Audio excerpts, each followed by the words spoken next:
Здраво на сите, добра вечер. Добре дојдовте во нашиот подкаст, втор поред од серијалот подкасти за биткоин. Како што најавив, продолжуваме со серијалот подкасти.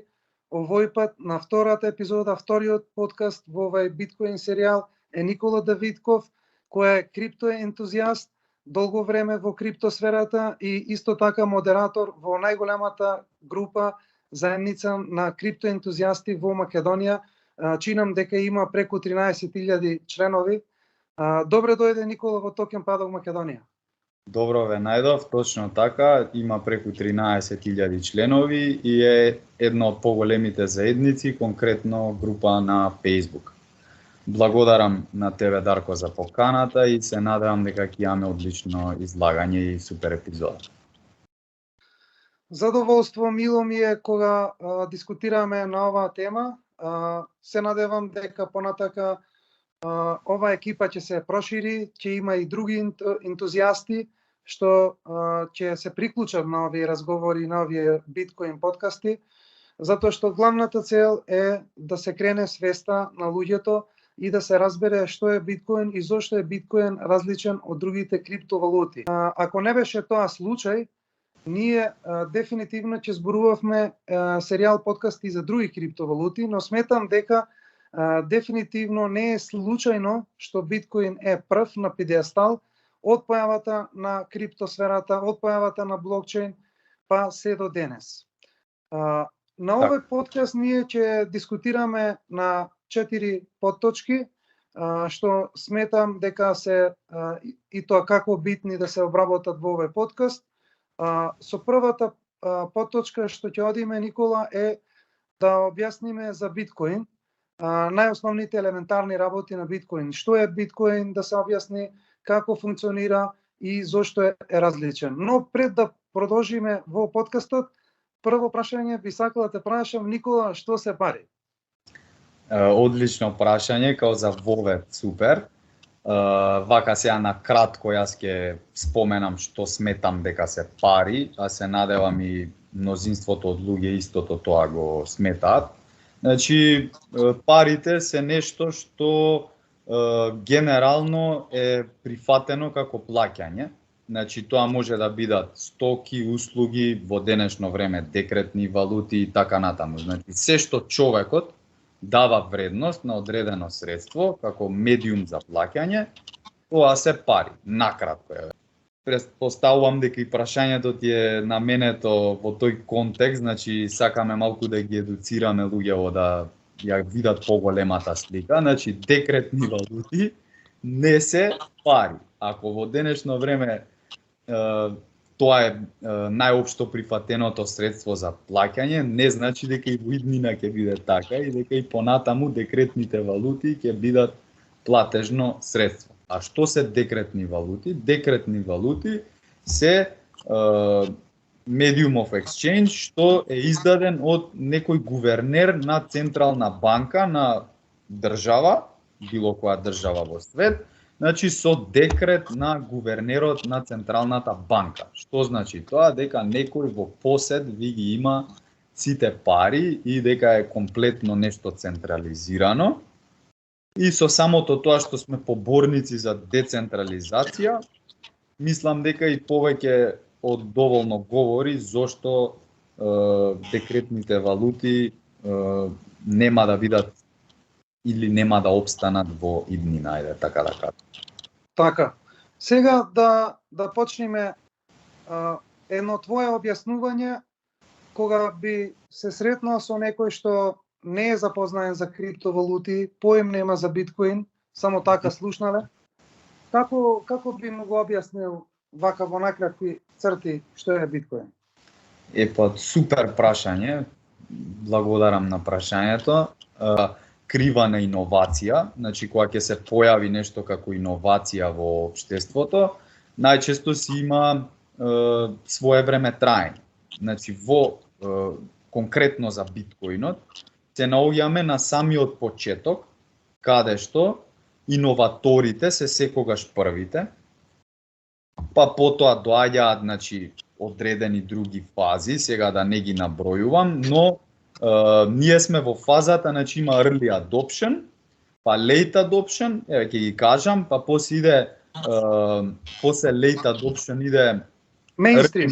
early majority, па иде late majority и на крај се тие legacy, односно легачите, што на крајот кога се ќе биде прифатено, како и што впрочем денешниве декретни валути бидејќи сите ги користат, така ги користат и другите луѓе бидејќи не размислиле и немаат што повеќе да направат околу тоа. Обично повеќе од пола од луѓето се такви за жал или за среќа, небитно. Значи, ние се наоѓаме во фаза каде што сме моментално негде на почеток, сме се прекршиле од иноватори во early majority. Сега да не ги преведувам зборовите, претпоставувам дека ме разбираат повеќето од членовите, ако не може да отидат и ќе сватат што сакам да кажам конкретно, кога ќе ги преведат зборчињата. Значи, ние сме на сам почеток, како прифаќачи на одредена иновација, сме на самиот почеток, на преломот, како што кажав, и со текот на времето ова ќе зема масивен замав. Тука сакам да додадам дека повеќето луѓе чуле, не дочуле, не знаат, некој друг им кажал. Во други зборови не направиле сопствено истражување, за кое што секогаш сме поборници да го прават самите луѓе, како што ние истражуваме, така секој треба сопствен ресерч да си прави и да се едуцира постојано, бидејќи самата сфера си бара премногу замарање, премногу учење, повторување и редуцирање. Значи, накратко сакам да издвојам за почеток што се, значи, едно се криптовалути, друго е блокчейн. Првата разлика што треба да прават луѓето е да знаат дека блокчейн по автоматизам не се криптовалути и криптовалути по автоматизам не е блокчейн. Што сакам тука да кажам? Значи, блокчейнот е технологијата, односно иновацијата, а криптовалутата е средството што се користи како мерна единица, како средство unit of account во самиот тој блокчейн. Кај биткоинот имаме биткоин блокчейн и BTC, односно биткоин юнит. Значи, тие меѓусебно се поврзани и тука е таа главната клучна разлика што треба луѓето за почеток да ја знаат, да ја воспримаат и да ја применуваат.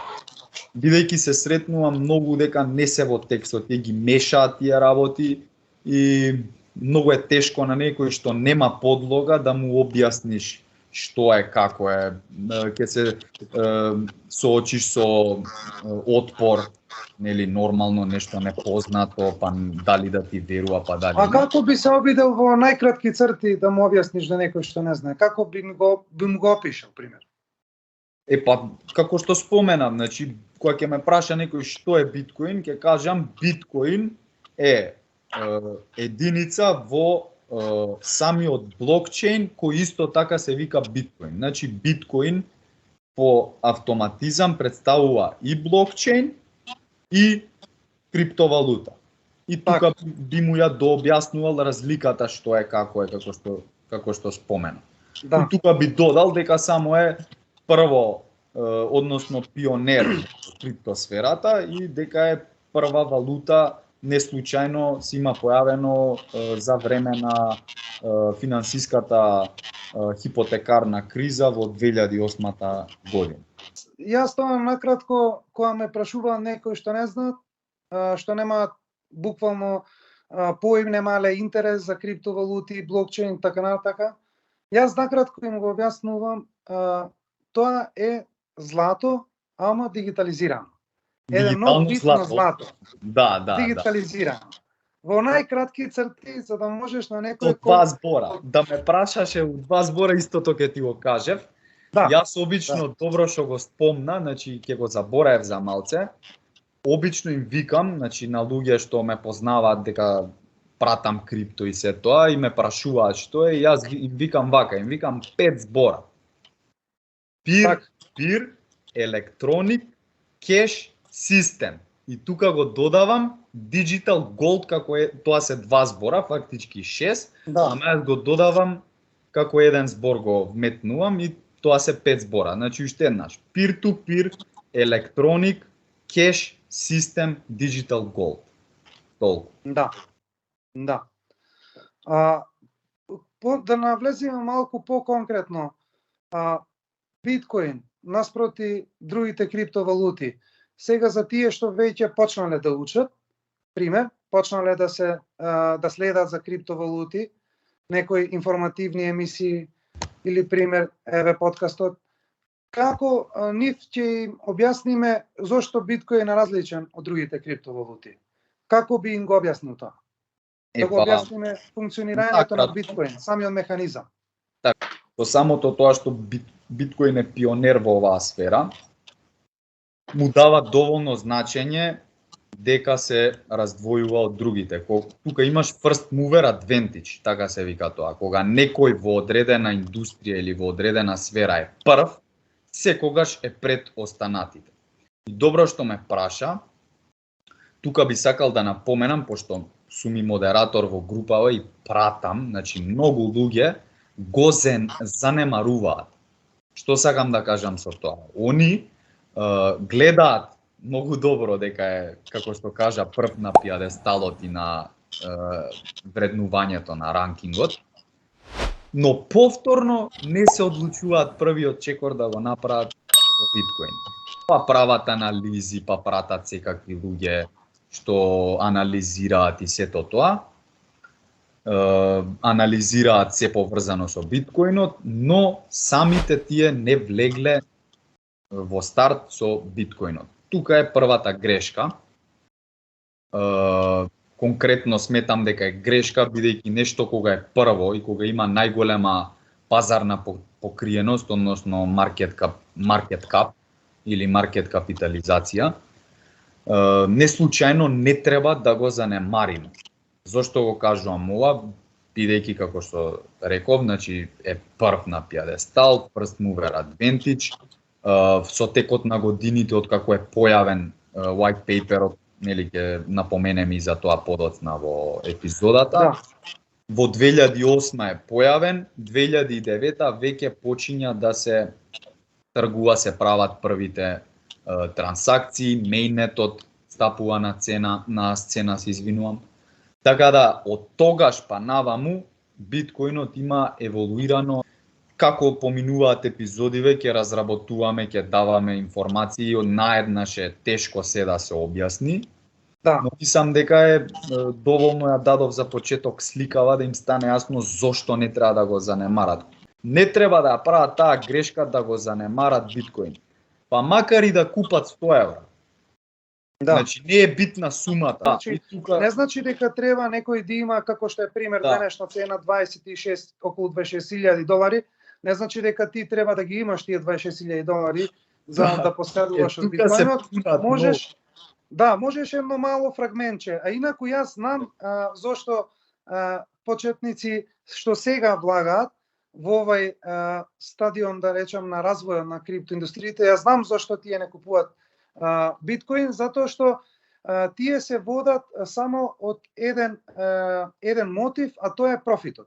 И тие мислат дека на новите криптовалути што излагаат некои нови, постојано гледаме нови криптовалути што излагаат, дали се тоа апликации, дали е тоа било кој дел од таа класификација на криптосветот, и сите се фаќаат за тоа дека ќе имаат голем профит, но меѓутоа не разбираат дека многу е битно да се биде дел од биткоин, од самиот блокчейн на биткоин, да се биде дел, да се учествува.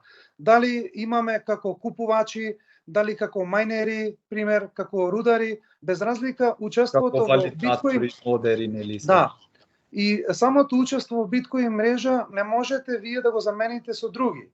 Ако го правиме споредба со други криптовалути, јас им давам вака една наједноставна дистинкција за некои кои се започнале да учат, а уште не им е јасно.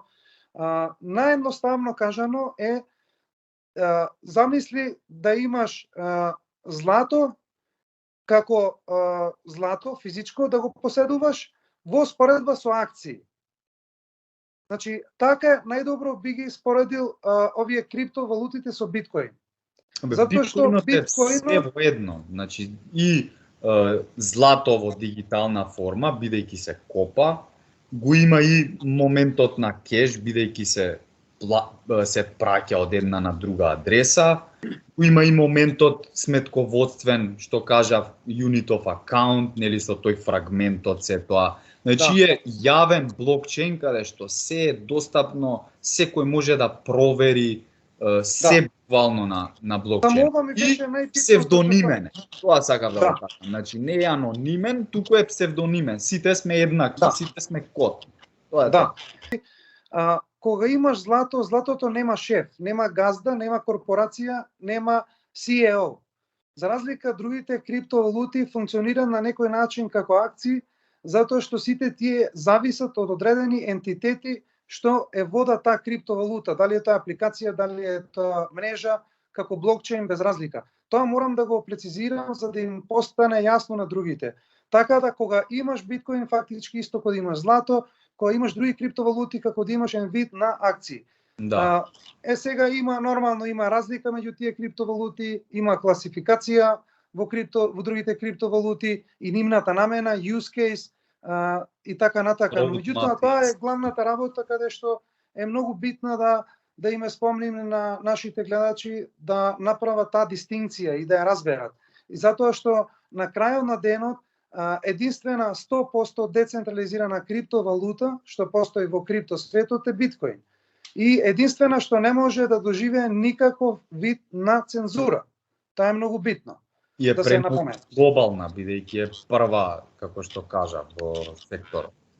Така да, многу информации има што да се сподели, се надевам дека некој кога ќе земе да истражува и кога ќе ги проверува од извор во извор информациите, ќе дознае многу, тоа сум сигурен, бидејќи ние не сме знаеле, но со текот на времето сме се едуцирале и можеме сега да пренесеме таа порака. Значи, биткоинот е нешто многу големо и старо во исто време. Значи, бидејќи е, да не се повтарам, нели, пред сите други. Да. Значи, тоа е еден специфичен сметководствен систем кој што ги има сите аспекти како што напомена ти, од злато, акции, кеш, unit of account, сметководствената, нели, фрагментот што го кажавме. Значи, не значи ако купиш ти 100 евра дека не си направил ништо. Значи, тоа е како што го кажа фрагментот Сатоши е обратно од сите денешни традиционални финанси, односно декретниве валути. Тие се инфлаторни, имаат инфлација. А биткоинот е дефлаторен. Значи, обратно. Тоа е алгоритам каде што со текот на времето влегува во една дефлација. И со самиот тој unit of account што го спомнавме, ако денеска си купил, не знам, 0,0 колку се таму 100 евра, за истото, за 10 години, истиот тој фрагмент ќе кошта повеќе. А денешниве пари, обратно. Пред 100 години 100 евра вредат многу повеќе од денешниве 100 евра. Значи, тоа исто им го објаснувам, треба да го сватат и тој момент, бидејќи е многу битен. И уште една многу битна работа. Значи, бидејќи биткоинот се копа, го напоменавме тоа, затоа сакам да го додадам. Има limited supply, исто како златото. Толку колку што има понуда на злато во светов, не е бесконечно златото, колку има за копање злато, кога ќе се ископа, ајде, пријатно, толку е нема. Истото и со биткоинот. Само што е понапреден тука биткоинот. Значи, има limited supply на 21 милион. Сега, ако отидат да видат, преку 90% од биткоините се ископани. Последниот 1% од биткоини ќе се копа од прилика 100 години. Значи, од 2030 до 2130-40. Значи, ние нема ни да го доживееме тоа. Што сакам да кажам со? Класичен алгоритам, каде што точно се знае кога и колку и за колку време ќе се ископа последниот биткоин. И тука само Така. ќе напоменам дека тоа точно се знае, бидејќи самиот тој алгоритам на секои 4 до 5 години има халвинг. Сега многу информации се ова, но морам да ги објаснам. Халвинг е преполовување на капацитетот на секој еден ископан блок. Значи во моментов халвингот е 6,25. Значи во 2024 точно има дата кога ќе се случи халвингот, се мери, се смета тоа. Ќе биде 3,125. И тоа значи дека секој блок што ќе се копа, односно мајнерите што го произведуваат, секој блок е 3,25. Па така кога ќе влеземе во нула, можете да сватите зошто последниот 1% ќе се копа 100 години и колкава ќе биде вредноста тогаш.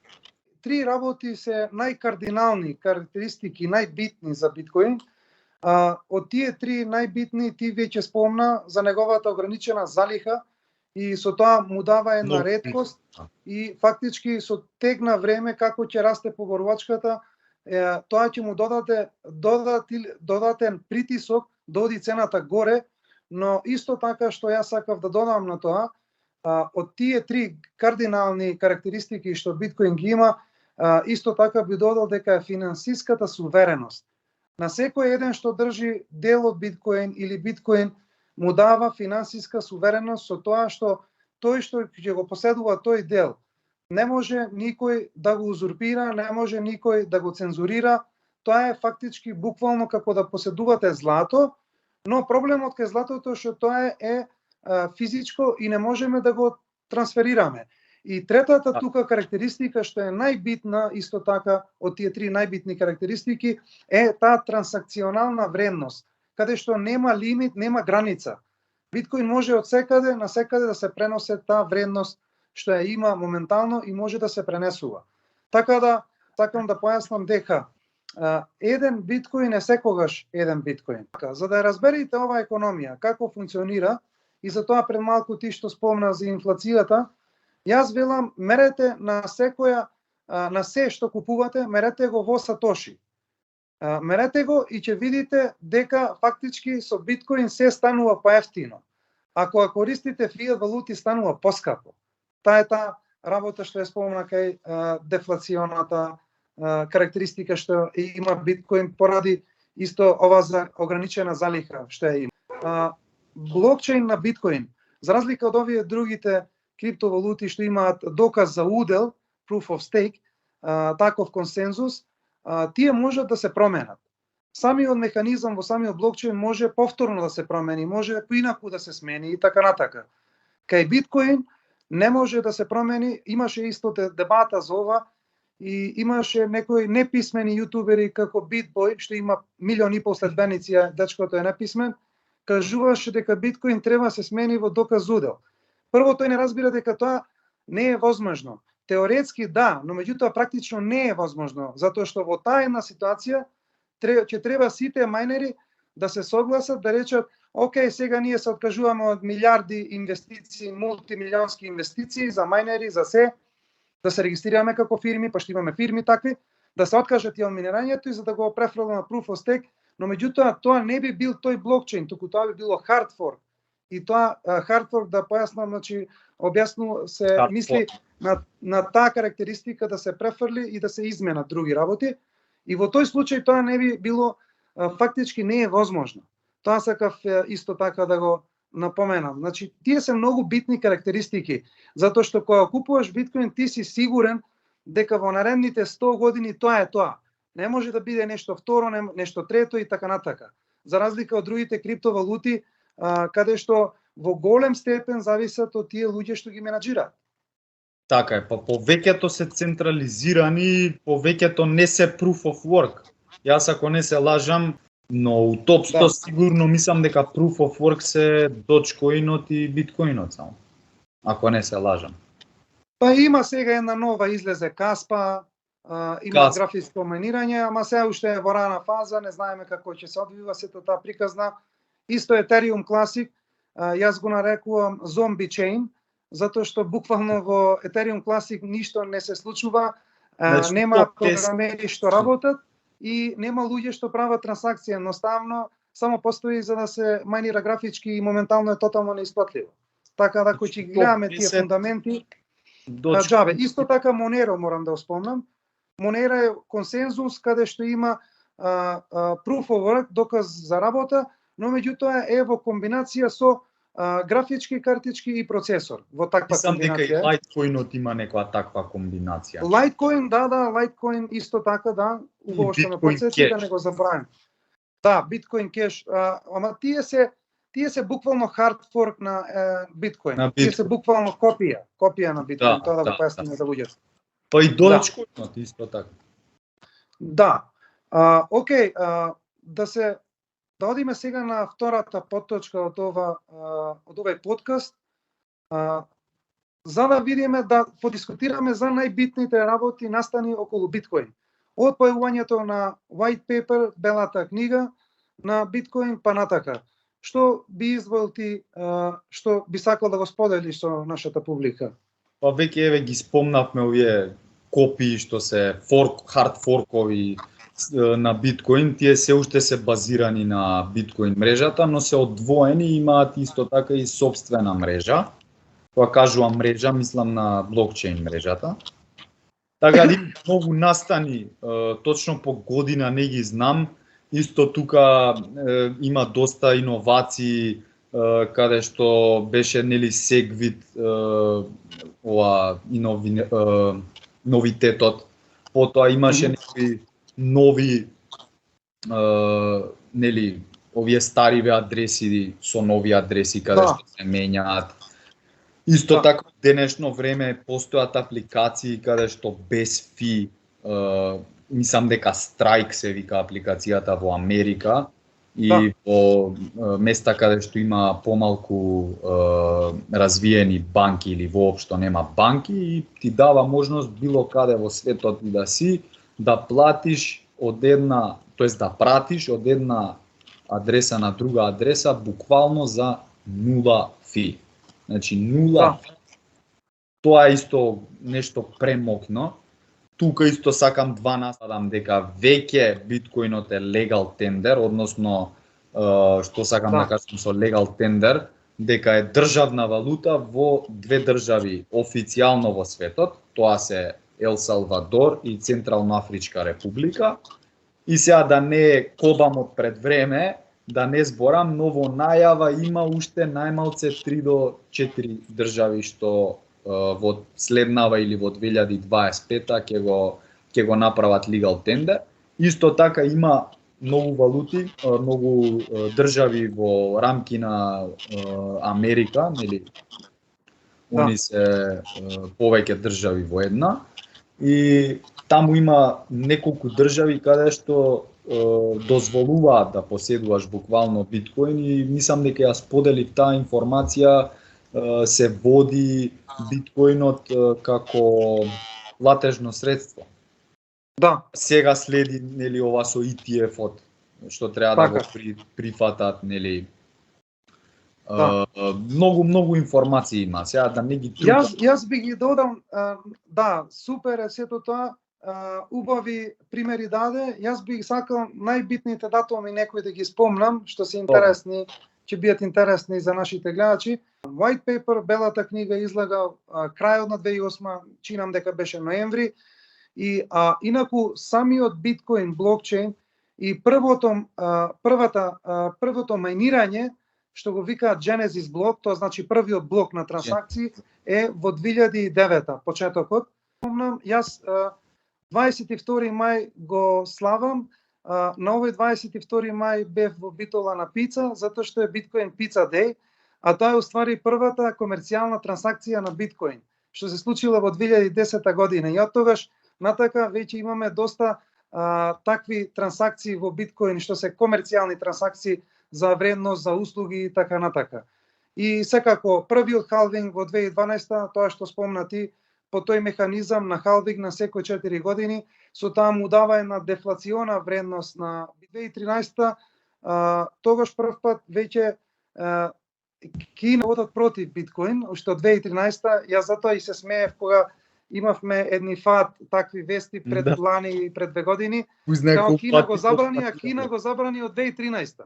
Да. Па после во 2017 повторно го забранува по 2020. Уствари тоа е од 2013, така да не е некоја нова информација. Се повторува тоа цело време. Да. Првиот одобрен официјално ETF, ама Futures ETF, не Spot ETF, е во 2017, така да веќе ќе направиме... Сега за Spot ETF се борат, да. Да. Јас, гледај, тоа за ETF-от го спомнав само како момент, но не сметам дека тоа е пресудно. Но е пресудно за голем пик да има. Зашто го кажувам тоа? Бидејќи многу луѓе од после се приклучуваат. Кога ќе направиш ти Exchange Traded Fund, тоа значи ETF скратенката, значи... Што значи тоа? Дека повторно некој централизиран човек влегол и се вклопил во биткоинот, па потоа тој продава некаква вредност, она, значи си изгради компанија на база на биткоинот. За жал многу луѓе го чекаат тој момент и не знам, малку ми е збунувачки тоа, мене не ми дава конкретно некое значење, пошто јас знам одамна дека оваа иновација ќе се проширува и се шири секојдневно, ден за ден. Не ми е пресудно, бидејќи со тоа сметам дека некој веќе сака да го узурпира биткоинот. Значи, во големо мнозинство компаниите како Microstat, како беше овој Майкл Сейлор? Да, Майкл Сейлор, MicroStrategy мислам беше. Да, MicroStrategy. Fidelity, BlackRock, Vanguard и многу други. Тие се влезени, значи Fed е влезен во биткоинот, но и понатаму се обидуваат да влагаат со овој спот ETF и со се тоа, значи они се борат да го превземат биткоинот. Но за жал имам лоши вести, нема да им успее, бидејќи биткоинот е премногу глобално распространет и нема теоретски шанси да влезеш во биткоинот. Тука сакам уште еден момент, тоест да пробаш да го контролираш, тоа сакам да го кажам со преземање, значи не постои таква можност, многу сум дебатирал за ова, многу имаат контрареплики и се тоа, но не се доволно информирани, од проста причина што, како што кажав, премногу глобален и точно се знаат одредени информации. Ти ако влезеш имаат посебен официјален сајт девелоперите на биткоин и таму можеш да се изначиташ 300 чуда и ќе видиш зошто не можат да го контролираат. Да. Значи тоа е една работа. Друга работа со графичкиве карти, пошто ги спомна за копањето. Значи јас се кладам дека 80% ако не и повише од луѓе мислат дека се уште можеш да копаш биткоин со графички карти.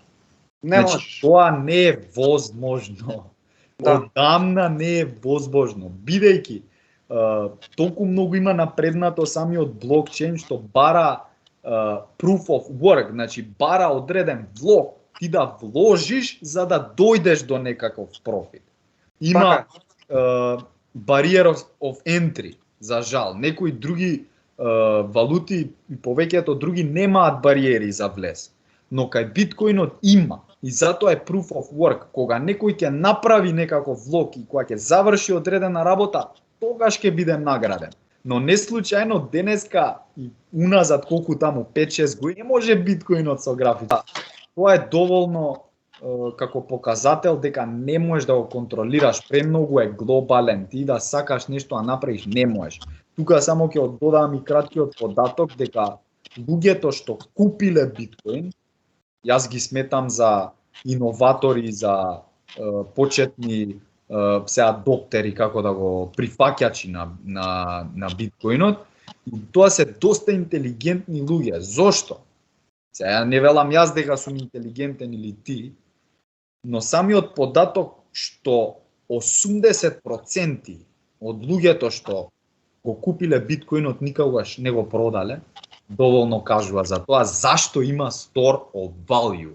Значи не е само money како medium of exchange, има store of value, има unit of account и многу други работи, но тие трите се најбитни, значи unit of account, store of value, medium of exchange. Да, и digital gold. Дефинитивно, така е, се согласувам. Следно што би сакал малку исто така да го подискутираме ќе дојде во контекст сега за ова што зборуваме централно спроти децентрализирано. Исто така сакав да напоменам да ги охрабрам сите што го немаат видено првиот подкаст. Јас пред да почнам да зборувам за биткоин, тука во тој дел зборував за австријска економија и за тие што имаат учена економија или тие што се љубопитни, што сакале да прочитат или евентуално им препорачувам, ако немаат прочитано, да прочитаат за австријска економија, за да разберат фундаментите на биткоин, затоа што ако гледаме од филозофски аспект на видови на економски школи, биткоин во 90% од тоа како функционира е базиран на австријска школа, на австријска економија. Што значи тоа? Тоа значи дека индивидуалецот пред се, слободата пред се, без интервенција на централни власти. И таа е главната работа. И затоа сега идеме ние во оваа втора поточка. Повеќе знаеш од мене околу таа тема, така да не сум го изслушал цел подкаст, ќе го изгледам. Да, и кажав таму и пример, сега нема да го спомнувам, ќе го изгледате секако. На следната поточка, денешен, секојдневен напредок на финансиска сцена, идеолошки судар помеѓу децентрализираноста, односно биткоин, и централни структури на традиционални финансиски системи. Меѓу нив, технолошки различни, зошто се фундаментално идеолошки разлики, кои се тие фундаментално идеолошки разлики и да направиме една дистинкција меѓу управување на централизирана и децентрализирана автономија. Да направиме една перспектива на тоа. Јасно, па повели е како тоа што сакав на оваа поточка да го подискутираме, да сватиме дека треба, затоа јас и австриската економија, јас ги имам студирано сите видови на економија, економијата ми била секогаш пасија од дете, сум ја следел, така да добро сум запознаен за сите тие школи и начинот на практикување на овие видови на економија и токму затоа јас многу секогаш спомнувам колку е битна децентрализираноста. Јас имав и исто така интервју на една од нашите телевизии. Човекот, новинарот што ми правеше интервју, не можеше да свати зошто јас постојано зборувам за децентрализираност. Оти тој ме разбра дека јас зборувам тој ме разбра дека јас зборувам од филозофски аспект.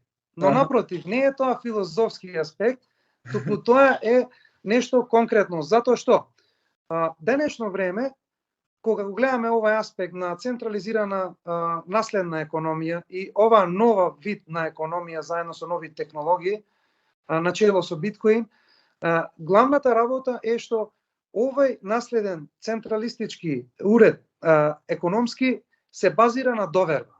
Јас морам да и верувам на банката. Морам, ако праќам средства, морам на PayPal да му верувам. А PayPal сега пред малку имаше доста замрзнати сметки, by the way. Да, па ние сме замрзнати од PayPal од многу дан. И така да, значи, ние сме ставени во една ситуација каде што постојано треба да има некој посредник меѓу нас. И сето тоа да се базира на некоја си доверба. Дали некој со тек на време бил добар или не бил добар, па ги злоупотребил моите информации, моите финансиски средства. За разлика од друга страна, биткоин ни дава една друга визија, а таа визија се базира не на доверба, туку на вистина. На вистина. Кога зборуваме што е вистина, јас им викам вака. Три работи не може да се скријат. Месечината, сонцето, вистината. Ама сега ќе треба да додадеме уште една работа, тоа би било биткоин, затоа што тоа е вистина. Таму нема простор за никакви манипулации, нема простор и нема потреба за доверба, некаква си доверба на некому. Ние немаме потреба, затоа се вика trustless. Немаме потреба ние за доверба, туку затоа што самиот систем се базира на вистина. И така да, ова исто така многу битно што го реши биткоин, што претходно други програмери се обидува, а тоа беше дуплото трошење. Тоа го реши Сатоши Накамото, дали е тоа организација, човек не е битно, не навлагаме тука, но меѓутоа тие го решија тој проблем што претходно не можеше никако да се реши. Дуплото трошење. Јас и на оваа тема баш споделував едно кратко видео во Даблин во Ирска. ATM апаратот се расипал на сите луѓе што немале пари, им давал по 1000 евра, им давал она кеш да се извлечат. Такво нешто кај биткоин не е возможно. Биткоин не може да биде ниту цензуриран, ниту управуван. И таа е најглавната разлика помеѓу овие две економии, ова наследена централистичка и ова на биткоин. Така. Нешто би додал на ова? Сега во моментов сакам да го споделам екранот. Може? Само потврди ми. Еве тука нешто најдов на брзинка, значи ова е како функционира самиот блок. Сега не се чита добро овде, но ќе се потрудам вака визуелно полека, значи овде се пишува 7 предности на биткоин мрежата. И сега ќе дојдам до некои метрики. Ова е, предпоставувам, старо нешто, значи доста е напреднато тука, кога што гледаме 10.000 цената. Секунда само. Зашто не ми ја даде? Еве ти, таде е legal tender. Кои држави се банирани и све тоа. Иначе преска спомна Кина има вест дека ќе го тргне банот на биткоин. И еве сега бидејќи, значи freedom, ти што спомна, вистина и слобода. Еве, приказ зошто е тоа така. Како функционираат, еве ги спомна банките, PayPal, Western, значи, така некој стои, има некој посредник помеѓу мене и тебе. За разлика во биткоинот нема посредник. Така. Тука е мокта. Значи ова јас сметам дека многу луѓе не го сваќаат. Статијава за да им го представам ова. Сега ќе го стопирам скринот. Кажам. Значи тоа беше моментот. Нема медиатори, нема посредници меѓу луѓето. Peer to peer. Јас и ти, директно. Една адреса со друга адреса. И сега тука ќе спомнам најново, нели, Илон Маск или Тесла го продаде биткоинот, така? Од кај знаеме како продал? Не знаеме, нема официјално ништо. Кого дрибла? Значи се гледа дека е манипулација класична, но луѓето паѓаат на тие спекулации на pump and dump шеми. Што викаат биткоин е pump and dump шема, не е pump and dump шема. Туку некои луѓе, авторитети пробуваат да прават pump and dump. Значи, на акциите нема кој е за тоа pump and dump. Па да тврдиш дека биткоин е pump and dump шема, дефинитивно треба да си неписмен во врска за криптовалутите и криптоиндустријата. Дефинитивно. Ту пирамида викаат, као, не знам, која пирамида, традиционалниот систем е пирамида, човек. Све функционира. Тоа веќе ја мислам дека тоа не заслужува ни веќе ни коментари за пирамида. Контрааргумент што го давам на тоа дека луѓето нели викаат дека исто така биткоинот бил централизиран со тоа што Сатоши, нели, неговата адреса ги поседувала, точно проверивме, значи околу 5, нешто се проценти. Така да тоа е околу 1.000.000 биткоини. И како јас што им давам контра, нели, на нивниот аргумент, јас им давам контра реплика зошто не е хиерархиски систем или централизиран систем или пирамида како денешниот како традиционалниот систем на вредности. Буквално за се општеството, така и за финансиите, нели, да не се навраќам. Значи, со самото тоа што тие 5% се кај Сатоши, не е така, бидејќи тие за секогаш се изгубени. А тоа му дава додатна вредност, бидејќи никогаш нема да се повратат, ќе останат таму каде што се. Значи, од 100% што ќе бидат во опсек, минус 5% од старт. Тоа му дава уште една додатна вредност. Пример, тој ентитет што стои зад Сатоши, без разлика дали се групација, дали е индивидуа, без разлика.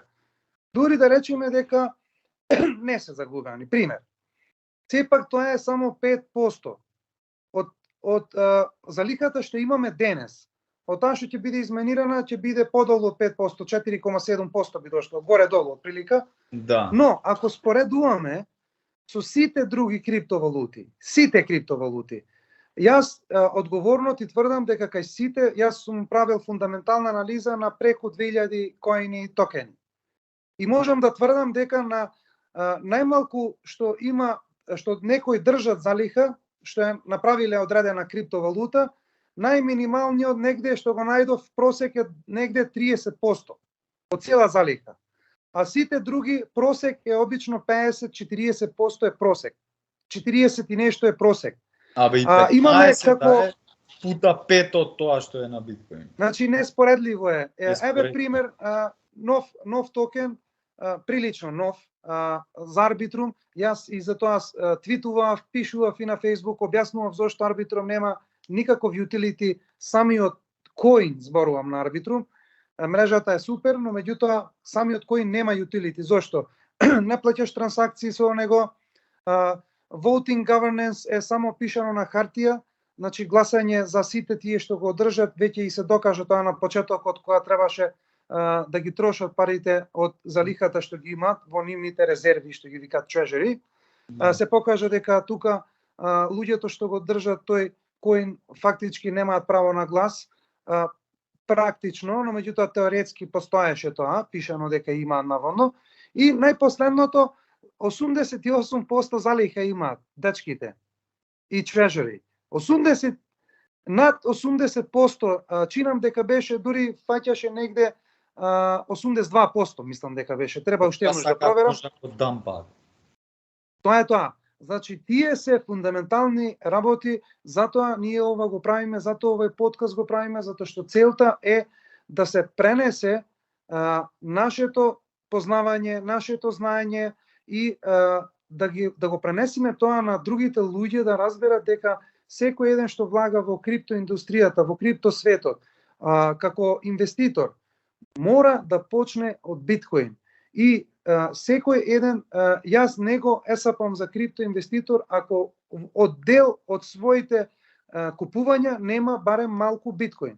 Мора да имате биткоин затоа ги правиме овие подкасти, за да ја крениме свеста и разбирањето на биткоин. Што е биткоин и зошто е толку посебен?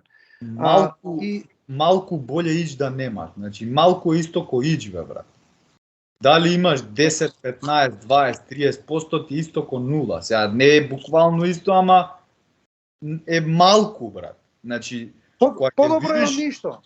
Подобро е, но кога ќе го видиш доминансот, односно застапеноста на пазарот на биткоин, ако е 50%, ти у најмала рака, колку што е застапен биткоинот на пазарот, успоредба со другите, сега чинам дека е 50% некаде.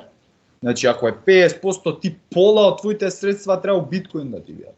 Ако е 40%, 40% од средствата. Ако е 60%, 60%. Јас тоа им го давам као совет. Гледај колку е доминантен на пазарот биткоин и според тоа води си го портфолиот. 50% е доминација моментално, да. Тоа е тоа. Да.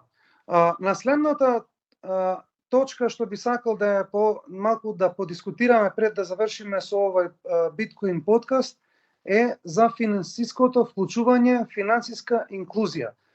Затоа што ние бевме сведоци и гледаме дека доста држави, некаде проценките се дека можеби преку 2 милиарди луѓе немаат финансиски сметки, немаат пристап до финансии.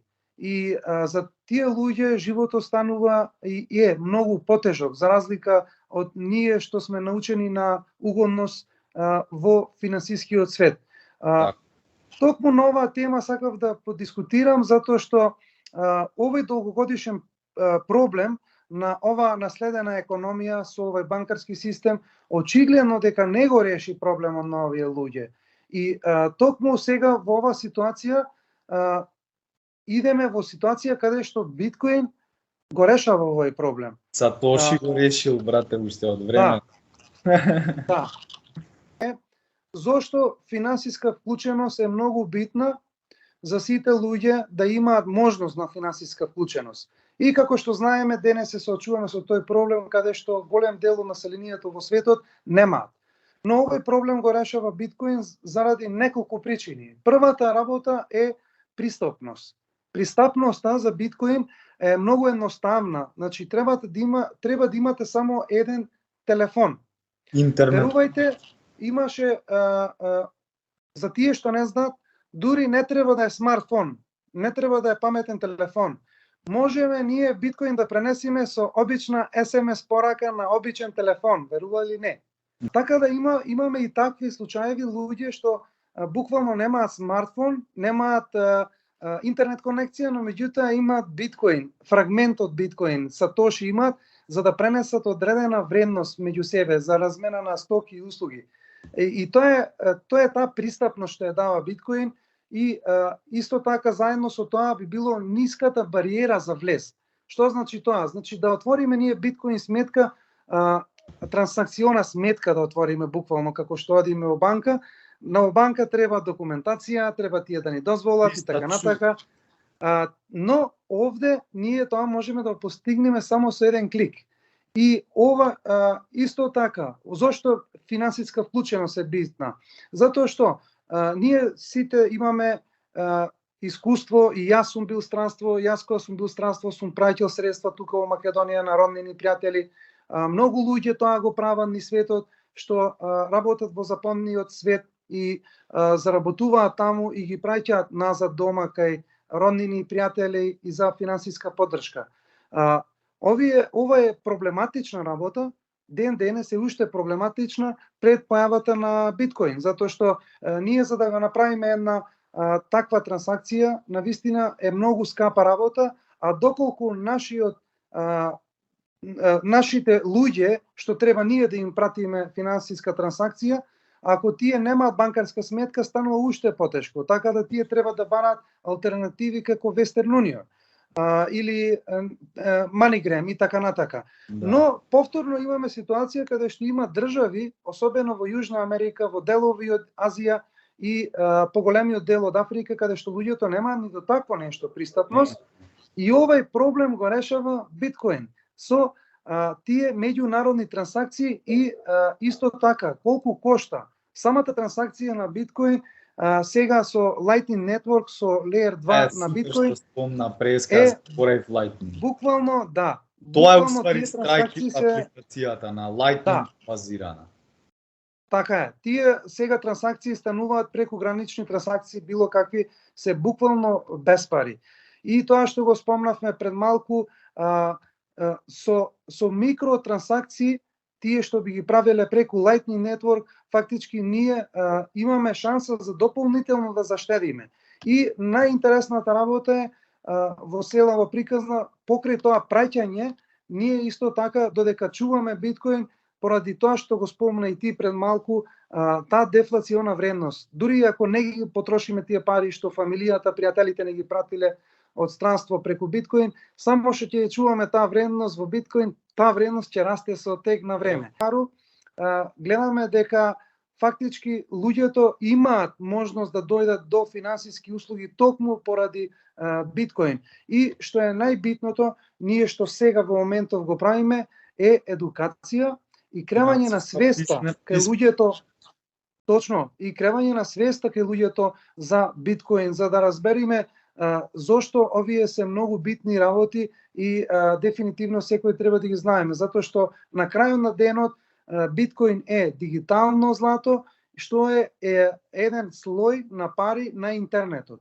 И интернет, пари на интернетот, но исто така на мобилни пари, ги викаат, на мобилни телефони, затоа што, како што спомнав примерот, не мора ни да имаме смартфон за да направиме трансакција со биткоин. Така да е многу повеќе од интернет мани, бидејќи е толку напредна, тебе не ти ни треба интернет, мислам не ти треба. Ако немаш интернет, можеш и без интернет да пратиш. Има начини каде што се поврзуваш на нод, ако некој има нод, можеш и сам да направиш нод да имаш, и на тој начин преку поврзување на уредот со нодот, не ти треба ни интернет за да пратиш. Плюс најново не знам колку си утек, човек веќе пратил биткоин без интернет преку сателит. Значи тоа е најново нешто, се поврзуваат со постоечките сателити и преку сателит. Исто ти што спомна со wiretappingот. Значи тоа е некое трето лице што има мрежа, што има интернет, ти го користиш тоа како wiretap, нели? И праќаш преку SMS. Значи има многу начини луѓето ако сакаат да научат, се е достапно тоа, само треба правилно да се едуцираат и да ги внимаваат кои се изворите од каде ги црпат информациите, значи да бидат веродостојни. Така. И ова што би го додал за крај е кога зборуваме веќе за овој дел за финансиска вклученост и инклузија, морам да го спомнам примерот од Украина. Јас имав и интервјуа, зборував за тоа конкретно.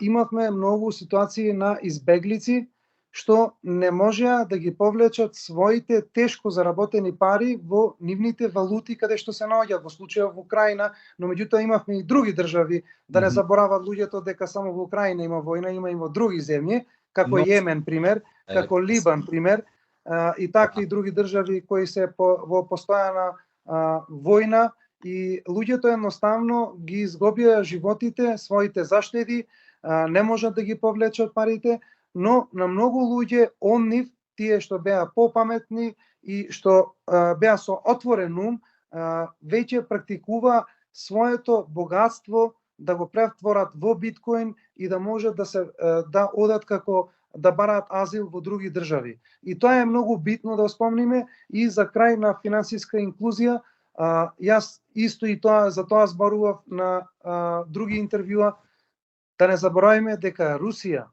Иран правеа трансакции во биткоин за продавање на нивните енергенци. Ако ова не е доволно доказ и не е случајно што ги правеле тие трансакции во биткоин, воспротивно ќе ги правеле пример со Dogecoin, има тука зошто е во биткоин таа трансакција, само ќе им текне на тие што учат и што навлегуваат во ова, ќе им текне, ќе разберат тие работи зошто тоа се случува во биткоин. И за на крај тоа што сакав да спомнам е тоа е таа детоларизација што следи. Малку сакав околу тоа да зборам, но еве ќе оставиме нешто и за следен пат. На таа тема дефинитивно ќе зборуваме на следниот подкаст и тоа е поврзано со биткоин и биткоин има доста теми и токму затоа ќе продолжиме со овој пат на овој пат со овој начин на едукација, со овие подкасти да им пренесеме нашата идеја, нашето познавање, нашето искуство и сето тоа и да ги упатиме луѓето да ги побараат вистинските информации и да се информираат за биткоин. Никола, за крај нешто да додадеш од тебе? Повели? Па ништо, само ќе најавам дека ќе продолжиме со серијалов по Истерк. Има доста што да се кажува и да се говори, доста теми исцрпивме, но има најмалку уште толку за праење муавет. Така да само да навестам дека ќе продолжиме со едукацијата и чисто еве како за крај, како еден хинт да кажам дека планираме да го преведеме white paperот, односно белата книга на македонски, пошто мислам дека е редно време. Не викам дека ќе биде лесно, тешко ќе биде, бидејќи многу зборови на англиски, пример, треба во наши 5 збора да го преведеш. Но максимално ќе се потрудиме да го имаат како една брошура за финансиска писменост и бидејќи многу луѓе ја занемаруваат, јас отсекогаш сум поборник на тоа, значи прво нешто што ќе направиш да го прочиташ white paperот на биткоин. Многу од кај нас што се бават со крипто или што сакаат да се бават, баш тоа не го прават. Така да ќе се потрудиме околу тоа малце да ги подобриме работите. Останете на Токен Падок каналот, продолжете да не пратите, да се едуцирате и кликнете барем еден subscribe, пошто и така е бесплатно, за да ви стигаат нотификации кога ќе искачаат нови епизоди. Така е. Ти благодарам, Никола. Да поздрав до Токен Падок заедницата и се гледаме на следната епизода, следниот подкаст, број 3, каде ќе продолжиме да зборуваме за биткоин и да отвориме други теми поврзани на биткоин. Се надевам дека овој подкаст ви се допадна и следете не, можете да се преплатите, тоа не кошта ништо, се е бесплатно, како што ова информација ви ја даваме бесплатно. Поздрав до сите, поздрав до Токен Падок заедницата. Поздрав и од мене уште еднаш, секое добро, убав остаток.